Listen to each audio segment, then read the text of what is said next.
stretch on your toes. You stand on your toes. Stretch out. You feel it on your dominus rectus.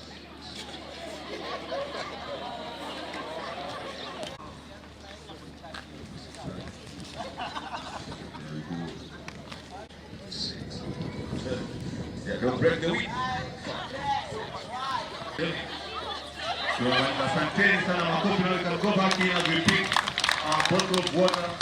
Relax, then we go to the next session.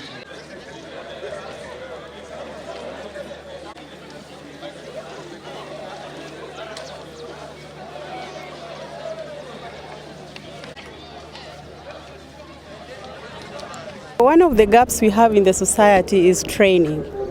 In our profession, we have a variety of services that we are offering that we really appreciate the government because they invested in the equipment. But now when it comes to training, we are a bit limited because some of the training we can't get them locally. So when you reach at some level of training, you have to seek for the training out of the country, which end to be quite expensive, and sometimes you don't even get clearance from the institutions you're working at to go and have the training. So we really have gaps at training. At this point, we can't say we have enough of radiographers because if you look even into our county referral hospital, you can find very few radiographers as opposed to the number of equipment that the government installed in those institutions. So no, we don't have enough number of radiographers yet. Your name? My name is Lucy Omondi. I'm a radiographer and I work at Kenyatta National Hospital. The other one is that this profession, in terms of training and practice, has largely not been regulated for a very long time. But we want to thank the government through the Ministry of Health that last year, in 2022, working with the Society of Radiography in Kenya, we got a Radiographers Act number 28 of 2022, which basically gives a regulatory framework on how to train a radiographer who is supposed to train and how to practice. Because we deal with dangerous radiations, and the country has also invested heavily on the radiography and the imaging technologies. We have now the cyber knife machines. We are using SPECT, nuclear medicine, and all that. So we needed a regulation to regulate how radiographers practice and also train, and then who is qualified to train. Just because internationally we are regulated by IAEA, International Atomic Energy Agency, and also we are subscribers to International Society of Radiographers and Radiological Technologists. All of them require that a radiographer must be well trained and competent. So we have had that challenge. Currently, the Ministry of Health is yet to gazette the board that the Act established, the Radiographers Board of Kenya, which then will come up with regulatory frameworks to operationalize that Act. So we call upon the Ministry of Health to fast-track the gazettement of the board members, because then it will only be when the board is in place that operationalization of the same will happen. Otherwise, it is now a paper somewhere. Without the board, although we have the Act in the paper, then we haven't helped patients better. And especially this time when we are talking about patient safety.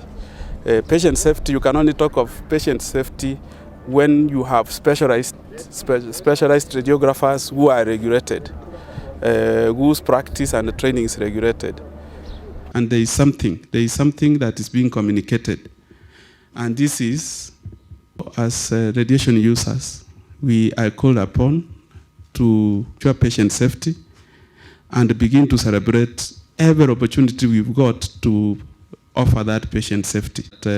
You, being a radiotherapist, you use quite a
Thank you.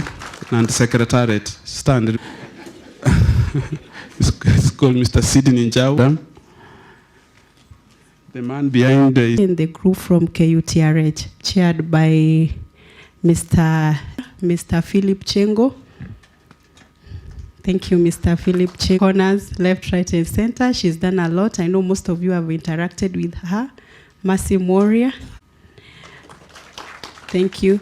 There were other members who are not present here because there are some things which are being... At least you can realize how the event is organized, and the chief security will have to come in. Itifaki zote zikifuatwa. Asante sana mgeni wetu wa heshima na pia mkurugenzi.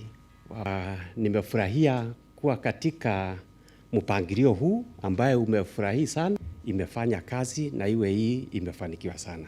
Otherwise nawashukuru nyinyi wote ambaye my back.